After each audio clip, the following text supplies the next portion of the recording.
శ్రీకృష్ణుడు సుదాముని స్నేహకథ. శ్రీకృష్ణుడు ద్వారకానగర రాజు. ఇతడు బాల్యంలో గురుకుల విద్య కోసం సందీపని మహర్షి ఆశ్రమంలో చేరాడు. అక్కడే సుదామ అనే పేద బ్రాహ్మణ బాలుడు కూడా చదివేవాడు. ఇద్దరూ ఎంతో మంచి స్నేహితులయ్యారు. చదువులో, కష్టాలలో, ఆహారంలో అన్నిటిలో భాగస్వాములయ్యారు.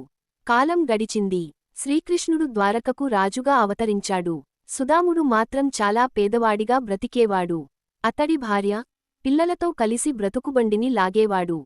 చాలాసార్లు తిండి లేక ఆకలితో రోజులు గడిపేవాడు. అయినా సుదాముడు ఎప్పుడూ కృష్ణుని స్మరించేవాడు, భక్తితో నిండి ఉండేవాడు. ఒకరోజు సుదాముని భార్య అతనికి సూచించింది, నీ బాల్యస్నేహితుడు కృష్ణుడు ఇప్పుడు రాజు. వాడిని కలవి మన స్థితిని చెప్పు.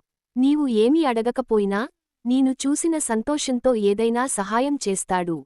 సుదాముడు మొదట అంగీకరించలేదు. స్నేహాన్ని ప్రాపంచిక అవసరాల కోసం ఉపయోగించకూడదని అనుకున్నాడు. కాని భార్య అభ్యర్థనతో చివరకు వెళ్లాలని నిర్ణయించాడు.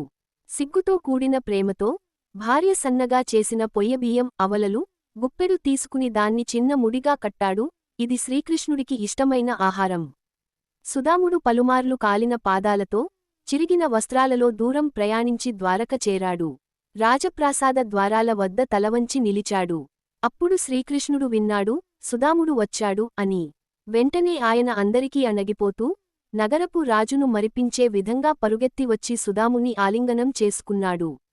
శ్రీకృష్ణుడు తన స్నేహితుడి పాదాలు కడిగి, పుష్కలంగా ఆదరించి, రాజసంబంధమైన అహంకారాన్ని పక్కనబెట్టి అతనిని సేవించాడు.